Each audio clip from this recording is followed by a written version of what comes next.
Welcome to the summer rewind of the Game Recognized Game podcast with RLJ and Kev, where we are rewinding back to some of our favorite moments from our previous seasons.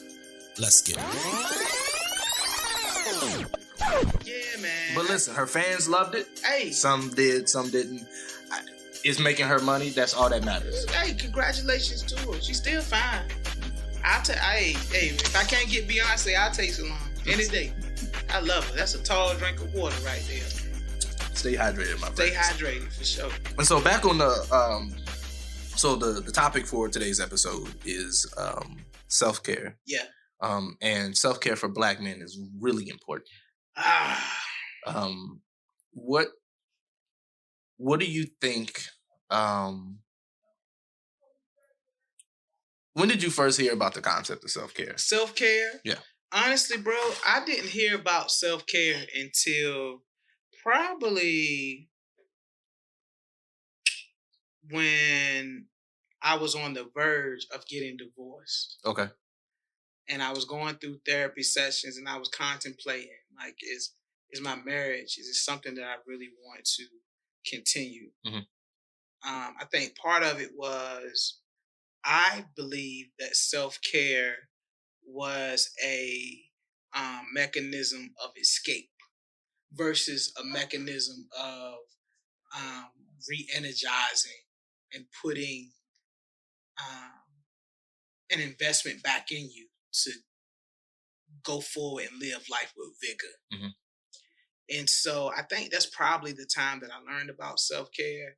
And I realized that a lot of the things that I was doing in my life at that time was not contributing to legitimate self-care.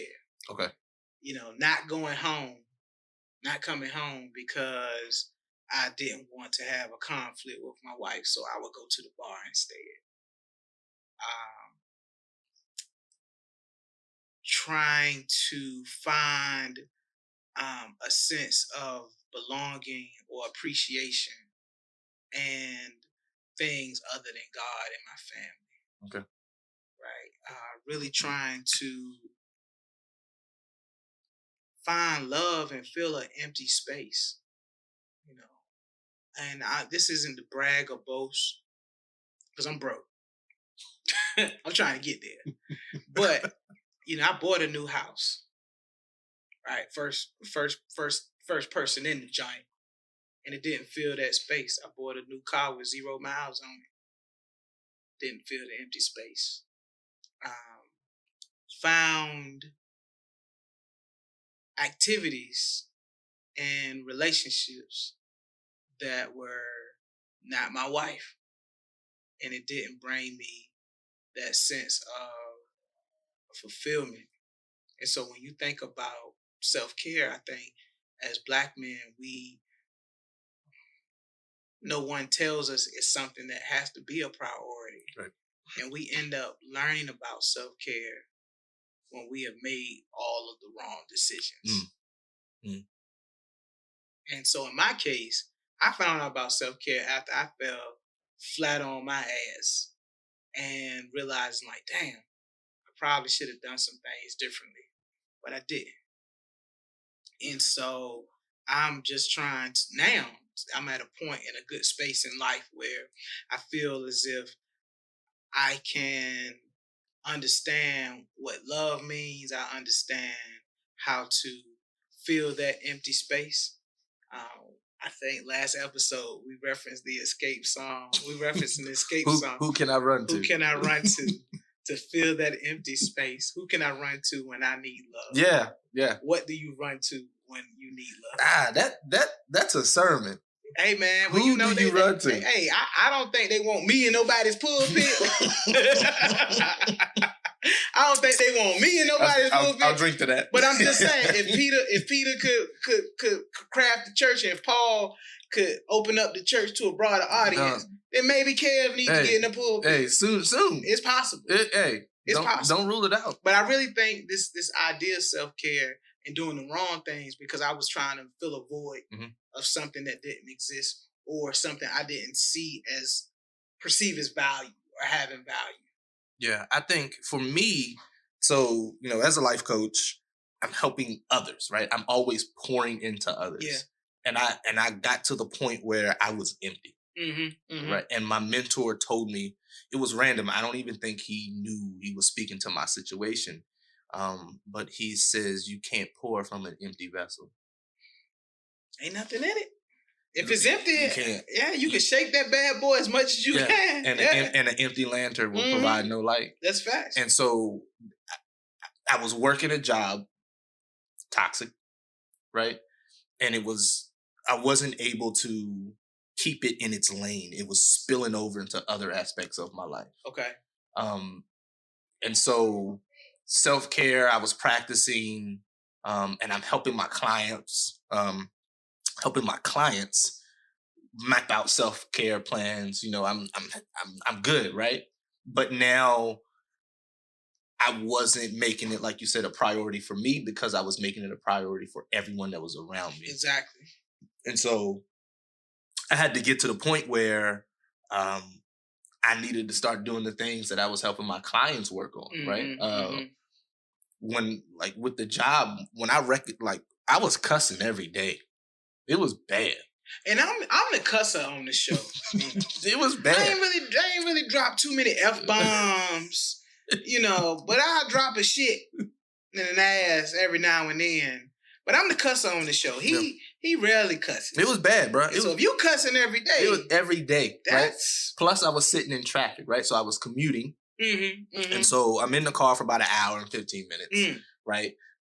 If I run into traffic or that's 2 hours. I'm getting angry because I know what's waiting for me when I get to the office, right? I got people who's not doing their job, right? I got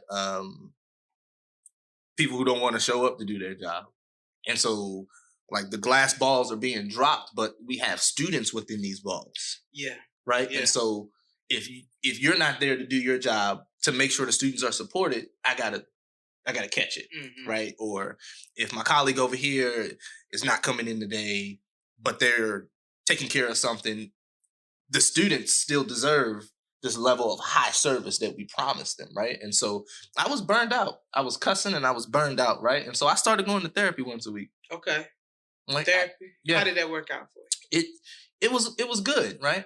It was needed, right? It helped me process the shit that I was dealing with. Now, when you think about therapy, though, Brother Jay, like, people are skeptical about therapy, especially brothers. Yeah. You know, we're going to pay somebody to tell us what we're thinking. And so I think, and, you know, if you've never gone to therapy, right, you have all these assumptions of what you think therapy is, right? And so when I'm meeting with my clients, my job isn't to tell people what they're thinking. The therapist actually is facilitating the conversation, right? Because you have self-talk, right? Yeah. So you can talk to yourself, but a lot of times you don't say it out loud, so you don't hear it. Yeah. And hear that there are some flaws in some of the statements that you're making. But they also help you pinpoint where some of this stuff is coming from, right? And so I was stressed, so I stopped going to the gym, right? So that affected my wellness. So my health started declining. I was irritable. I was tired. And you know, in the Bible, it says we only get 3 scores and 10. Yeah. That's 70 years. Yeah. But black men, it's less than that. It's less than that. So the life expectancy of a black man is between 55 and 63 years. My dad, love him to death. Kenny, shout out to Kenny Brooks, man. Good dude. 3 boys, 3 different women. I'm the oldest. Good dude. Died at 52. And I really think a lot of the problems that he had stem from him not practicing positive self-care, right, and not dealing with issues that impacted him when he was in his childhood. And then the fact that his mother died at 40, my grandmother died at 40, and him not grieving properly over her. And that stuff led into his impact and his effectiveness as a father with his children. And so when you talk about self-care,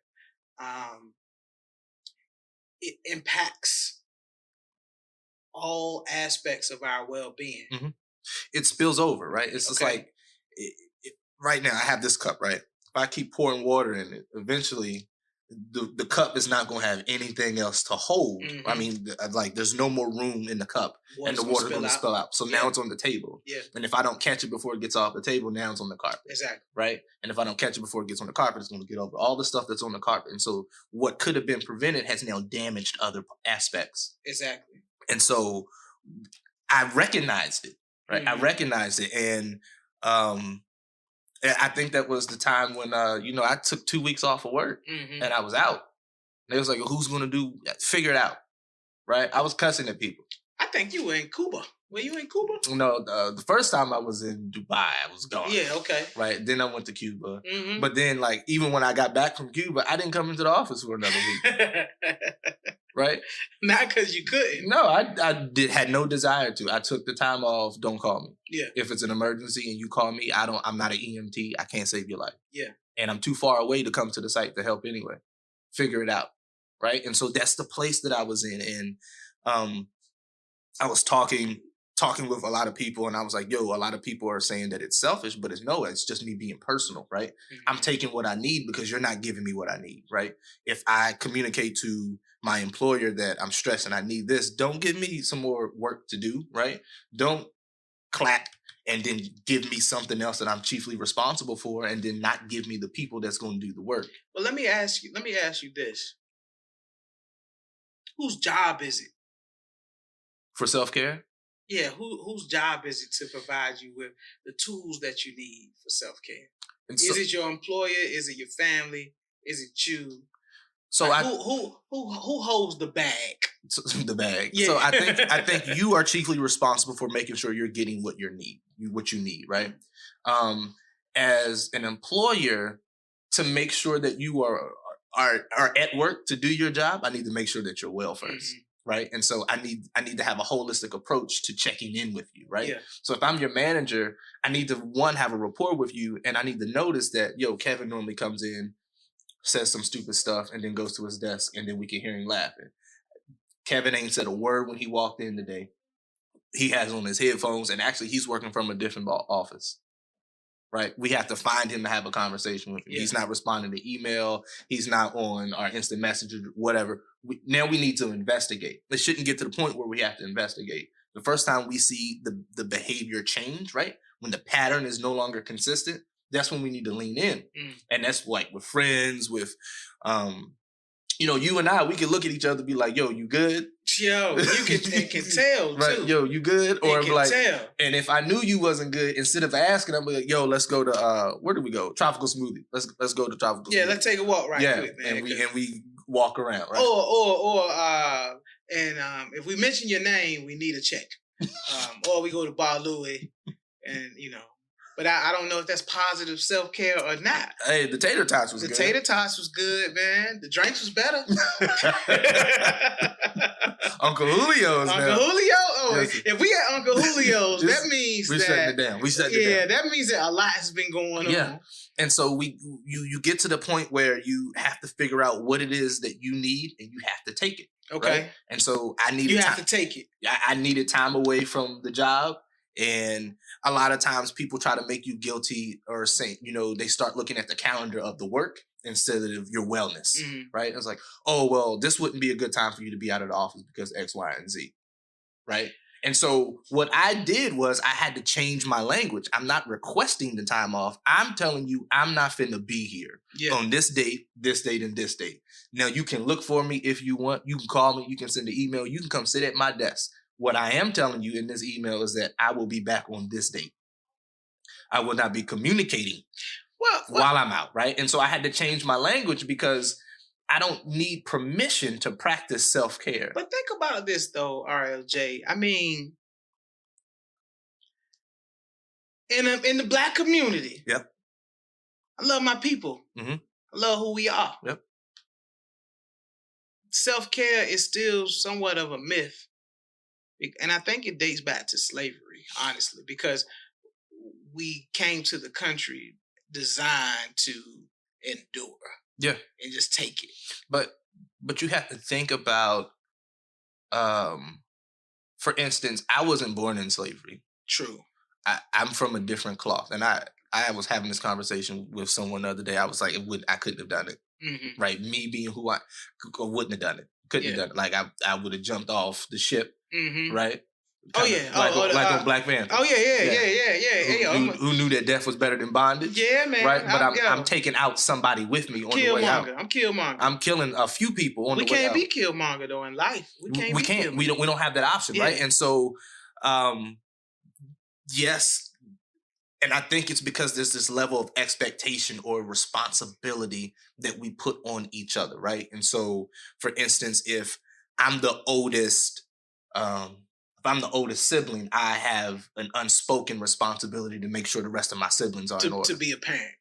Yep. Yeah. Right? Yeah. Or if something's wrong with mom and dad, then I need to be the one to get my siblings to come to the house so we can have a family meeting, right? Gotcha. So I have these unspoken responsibilities. Or if I live the closest to one of the oldest members of my family, it's my responsibility to go and check to make sure they're good, Gotcha. right? No one's going to say it, but it's just going to be followed through with actions, right? Or they're going to be, oh, can you go do this? Oh, on your way home, can you stop and do this, right? And so we load each other with these false expectations, right? Of this is what you need to do, and no one's checking in to say, before you do this, how are you, right? Gotcha. Go to hell, nothing. People, they just say, go do X, Y, and Z. Yeah. And because like it's just the way things have been, because the generation before us had to endure it from the generation before them. So it keeps repeating themselves. The cycle keeps repeating itself, and no one is taking care of each other. Well, what is it that we can do to really take ownership and accountability for self-care? You get to the point where you recognize, right? If you are genuinely a happy person, right? You enjoy your job, you love hanging out with people. And then when all of that starts to change, that's when you need to start taking an assessment of what type of self-care needs to be implemented. Okay. Right. Okay. And so I love going out with the coworkers after work. Yeah. But those days when like, yo, we going to, nah, I'll see y'all tomorrow. Mm-hmm. Right. I don't want to be like, I want to go home. Right. When you start to retreat and lock out others, that's when you need to recognize, especially if you are an extrovert. Right. Gotcha. And so believe it or not, I'm an introvert. I don't buy that. You said I don't buy it. I'm an introvert. I don't buy it. I can be an introvert. I don't buy it. I can be an extroverted introvert. Can we cut taping? Because I don't want to get electrocuted when that big ass lightning bolt comes out the sky. So the definition within introvert and extrovert teaches. Introvert means for me to recharge, I need to be by myself. Okay. An extrovert, to recharge, they need to be around people. Got you. And so thinking of my work, I'm constantly around people. So when it's time for me to recharge, I retreat. Damn. Well, I wonder what I am, man. Right? So I can be the life of the party. I can, but when thinking about lit, it, by the way. He's been known to get lit from one side of town to the other side of town. Now think about it, right? Now think about it. We would be at events and you would see me come in, but you would never see me go. True. Because I before I go in, right? When I was pledging, one of my big brothers told me this. He said, before you enter, always plan your exit. And so we go into a staff function, bet. I'm only staying 40 minutes, but I'm not communicating. Why does pledging sound like you have to prepare yourself for a career in law enforcement? as if you an FBI or CIA. Hey, because it's life. It's life. We gotta turn something. We out here. We gotta make something into nothing. We out here being nothing into something. We out here being agents, bro. Yeah, man. Everybody ain't pledged though, brother. That's fair. Everybody ain't pledged. Listen, man. And you know it ain't for everybody. It ain't for everybody. I have these conversations with people. I don't even know how we got here, but I had this conversation with a few people. Like, it's not for everyone. Yeah. But what I will say is, even through the pledging process, I learned self-care. Right, and so ass whippings to do that. I didn't say that. I did not. Full disclosure, Game Recognized Game Podcast with RLJ and Kev. We don't condone or approve of a hazing process when it comes to Greek letter organizations. Any organization. And so, yeah, full disclosure and disclaimer. Whatever that means. So when you think about self-care, though, it regardless of what stage you are in your life, how can I seize it and take ownership of it? Because it's important. And unfortunately, I really think that self-care is constantly placed on the back burner. It's something that, if the circumstances were right, I could do it. Right. And that's when you need to change seats, right? Because then you're allowing other people to drive your car. Okay.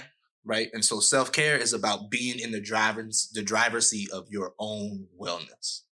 Right. And so self-care is simply doing something that makes you happy. Okay. Right. And so if I listen to sad music and I like sad music, that's self-care. That's self-care. Right. I love Dove chocolate.